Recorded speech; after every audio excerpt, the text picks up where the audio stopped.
client's life where they look almost identical, other than one is labeled interpreter and the next one's labeled translator. And that's because basically you're doing a lot of the same thing. They're just different in how they are performed. A few things that are unique to being an interpreter, let me say this. A few things that are unique to being an interpreter who works with the deaf population.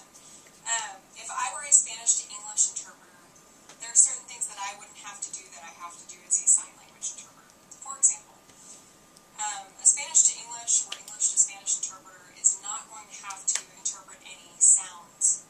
That person, the client, the consumers, both can hear those sounds for themselves, right? However, if I am voicing for a deaf teacher, and this has happened multiple times for me, if I'm voicing for a deaf teacher in their fingerspelling class, and there's thunder outside, I need to add that cue into the deaf person to let them know, hey, there's thunder outside. And I've had it before to where the teacher's like, oh, hey guys, let's take a break, I need to go roll up my windows. You know what I mean? Because they realize, oh, we don't have any windows in this classroom, I didn't know that it was thundering, I didn't know it was going to rain, you know? They need to know, I've been, especially with deaf teachers, that's funny, I have been the tattletale, basically. You know, they sit me to where I can hear everything that's going on, and I basically let the teacher know if there's any kind of cheating going on. I love it too because the students inevitably will say something to the teacher, like, or they'll say something to each other like, how did she hear us? I thought she was deaf. And like, I'll sign that to the teacher, and the teacher will look at them, and of course I'll voice and say, you dorks, the interpreter told me. Anyway, I just think it's funny.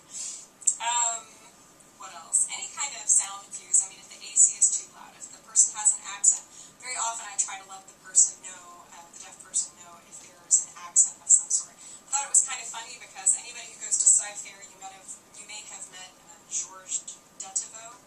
He is the language lab coordinator. And Georges speaks French fluently. He's one of our French teachers, or adjunct teachers, part-time teachers.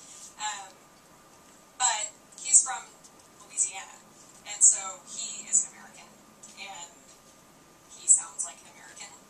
But he also dresses very fashionably. He has very fashionable glasses and wears stylish clothes and things like that. And so the deaf people at a training one time, they asked me, they were like, does George have an accent? You know, and I never thought about that. I was like, no. I was like, what do you mean? And they were like, well, does he sound like he's from France? I was like, oh no. You know, and I realized by the way his name is spelled, because he's got all those ridiculous letters that you don't need.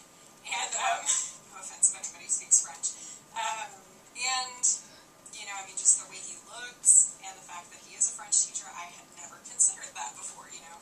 So they often want to know, and sometimes they'll even ask after you let them know that person has an accent. The deaf person may ask that person, and it starts an interaction between them, like, oh, where are you from? The interpreter told me you have an accent, where are you from? And that's kind of neat, because now they have a connection or a talking point to socialize. Anyway, also, if you ever end up interpreting for a deaf-blind person, now not only are you having to interpret sound information, you're also having to add in visual cues. So like this person is standing up and walking to the front to present, so-and-so is crying at the information that is being told, they turned the lights out, they did this, I mean, any kind of visual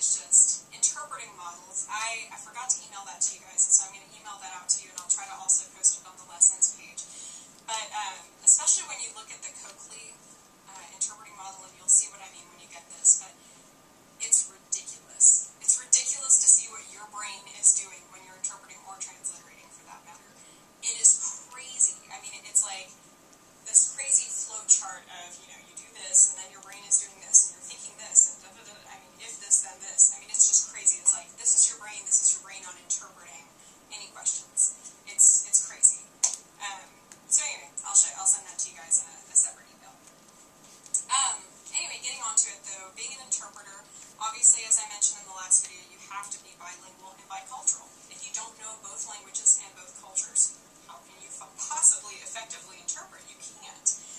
I so often have, and I'm sorry if any of you guys are these people, I so often have potential students come into my office and say, I can be an interpreter, I probably don't even need to take any of the classes, I just wanted to ask you what's on the test. And I was like, well, okay, sure, that's fine.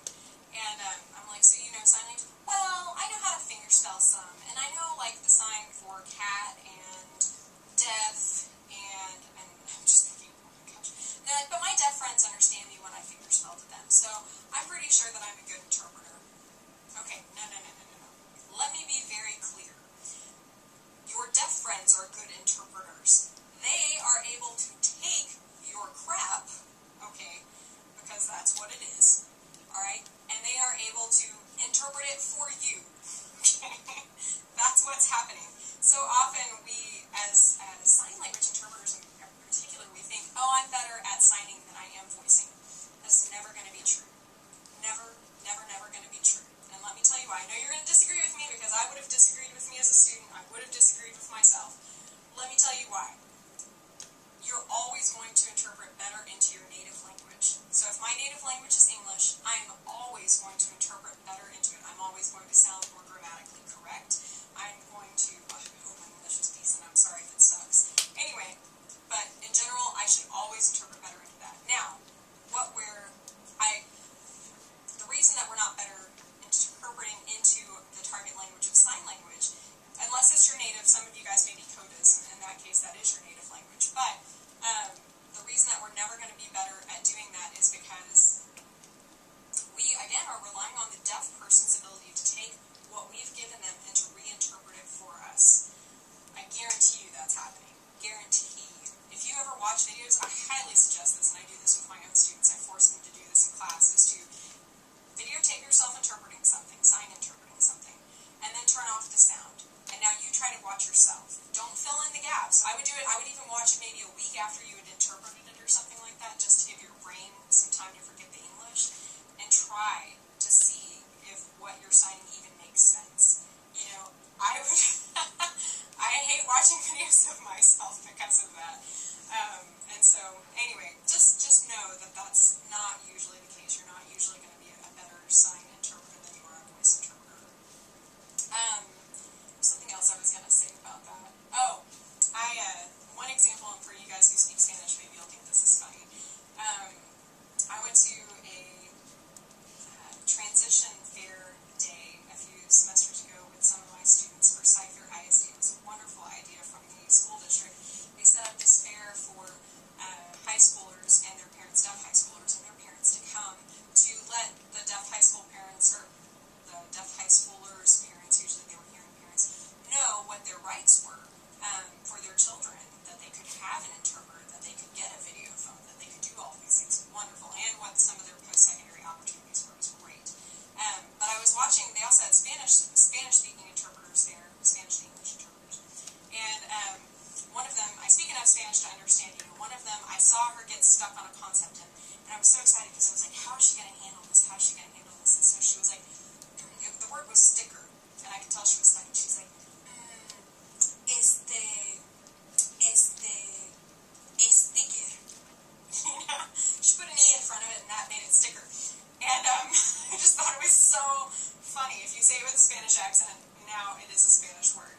And I'm really not picking on her, because honestly, here's the funny thing, is that anytime you fingerspell something to a deaf person, you are saying, sticker. That's what you're doing. You're putting English out with a sign language accent on it. That's all